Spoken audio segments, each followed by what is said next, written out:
नमस्कार दोस्तों। क्या परिवार के मामलों में आसानी से ज़मानत मिल जाती है? क्या जो केस एफआईआर पर रजिस्टर्ड होते हैं, जिनमें चार्जशीट आ जाती है या एफआईआर दर्ज होते ही एक्यूज़ की गिरफ्तारी हो जाए, तो क्या उनमें आसानी से ज़मानत नहीं मिलती है? और जो केस परिवार पर दर्ज होते हैं और जब अभियुक्त को 204 सीआरपीसी के अंतर्गत सम्मन जारी कर दिया जाता है और अगर उस एक्यूज़्ड को गिरफ्तार कर लिया जाए या वह एक्यूज़ ज़मानत के लिए स्वयं आवेदन करे, तो क्या उसे आसानी से ज़मानत कोर्ट के द्वारा नहीं दिया जाता है? आज इसी विषय पर आपको जानकारी मिलने वाली है इस वीडियो में। वीडियो में अंत तक बने रहें, बिना स्किप किए हुए वीडियो पूरा देखिएगा, तभी दी गई जानकारी समझ में आएगी। और वीडियो पर एक लाइक करते हुए चैनल को सब्सक्राइब करके नोटिफिकेशन बेल को ज़रूर प्रेस करके रखें, ताकि जो भी वीडियो इस चैनल पर अपलोड किए जाते हैं उनका समय से नोटिफिकेशन आपको मिलता रहे।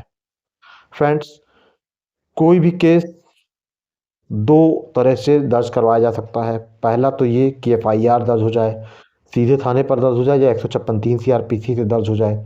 एफआईआर दर्ज हो गई तो उस पर इन्वेस्टिगेशन होगी और 173(2) में पुलिस रिपोर्ट आएगी।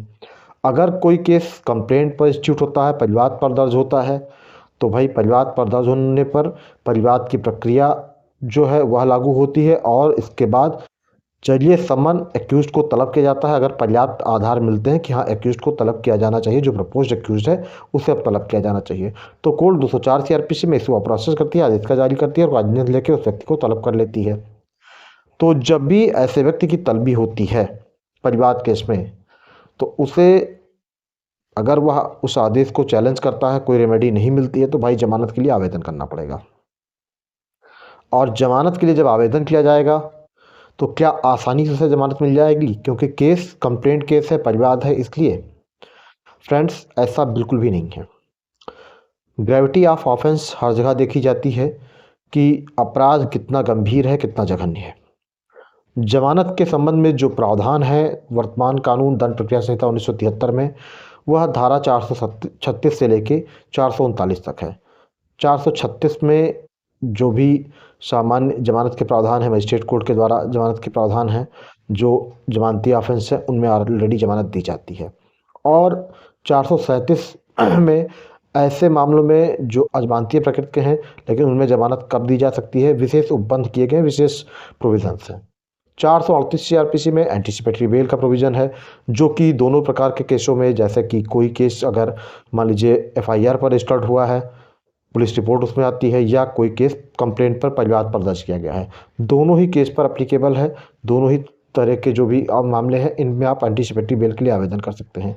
और इसके बाद आता है 439 सीआरपीसी, जिसमें सेशन कोर्ट के और हॉनरेबल हाई कोर्ट के जमानत के लिए जो प्रावधान है वह बताए गए हैं और दोनों की शक्तियां एक समान हैं। 439 सीआरपीसी में सेशन कोर्ट भी जमानत दे सकती है और हाई कोर्ट भी किसी मामले में जमानत दे सकती है। अब डिपेंड करता है कि आपके केस का नेचर कैसा है, केस कैसा है, केस में क्या गंभीरता है, यह कोर्ट के ऊपर डिपेंड करता है। अगर कोर्ट को यह लगता है कि भाई इस मामले में जो आरोप हैं वो गंभीर प्रकृति के हैं, जघन्य प्रकृति के हैं, तो आपको आसानी से बेल नहीं मिलेगी, भले ही केस कंप्लेंट पर ही क्यों दर्ज ना हुआ हो। क्योंकि ऐसा नहीं है कि कंप्लेंट पर केस दर्ज होने से जमानत के संबंध में कुछ अलग उपबंध लागू होते हैं, कुछ अलग प्रावधान लागू होते हैं। वही प्रोविजंस जो ऑलरेडी एफआईआर रजिस्टर्ड होने पर, चार्जशीट आने पर लागू होते हैं, वही प्रोविज़न ऑलरेडी अगर कोई केस कंप्लेंट पर इंस्टीट्यूट होता है तो भी लागू होते हैं। तो अगर ये समझा जाए कि हाँ कंप्लेंट पर कोई केस इंस्टीट्यूट हुआ है, दर्ज हुआ है, तो आसानी से ज़मानत मिल जाएगी, तो ऐसा नहीं है। एक केस मेरी जानकारी में है जिसमें ऑलरेडी 376 में एक्यूज़्ड को कोर्ट ने कागज़ लेते हुए तलब किया और इसके बाद उसकी बेल मजिस्ट्रेट कोर्ट से रिजेक्ट हुई, फिर सेशन कोर्ट से रिजेक्ट हुई। इसके बाद अभी उसकी बेल हाई कोर्ट में आज भी पेंडिंग है, लगभग 1 साल से ऊपर का समय हो गया।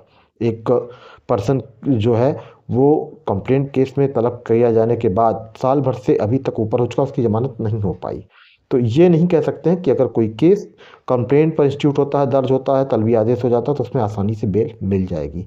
जमानत, जैसा कि मैंने कहा कि मामले की गंभीरता जघन्यता देखते हुए कोर्ट उस पर निर्णय लेती है कि जमानत दिया जाए अभियुक्त को कि नहीं, और जमानत का हकदार है या नहीं। हर मामले में कोर्ट यह भी जरूर अपनाती है कि जमानत के लिए क्या यह व्यक्ति पात्र है, क्या यह केस कहता है कि इस व्यक्ति को जमानत दी जाए या नहीं। तो फ्रेंड्स ये मत सोचिए कि अगर केस एफआईआर के बजाय कंप्लेंट पर दर्ज हुआ है तो आसानी से जमानत हो जाएगी एक्यूज की और मिल जाएगी उससे। ऐसा नहीं है। आज के वीडियो में बस इतना ही। नई जानकारी के साथ फिर मिलेंगे नए वीडियो में। चैनल को सब्सक्राइब जरूर कीजिएगा, नोटिफिकेशन बेल को प्रेस कीजिएगा और वीडियो पसंद आता है तो वीडियो को आप शेयर भी कर सकते हैं। फ्रेंड्स आज बस इतना ही। जय हिंद।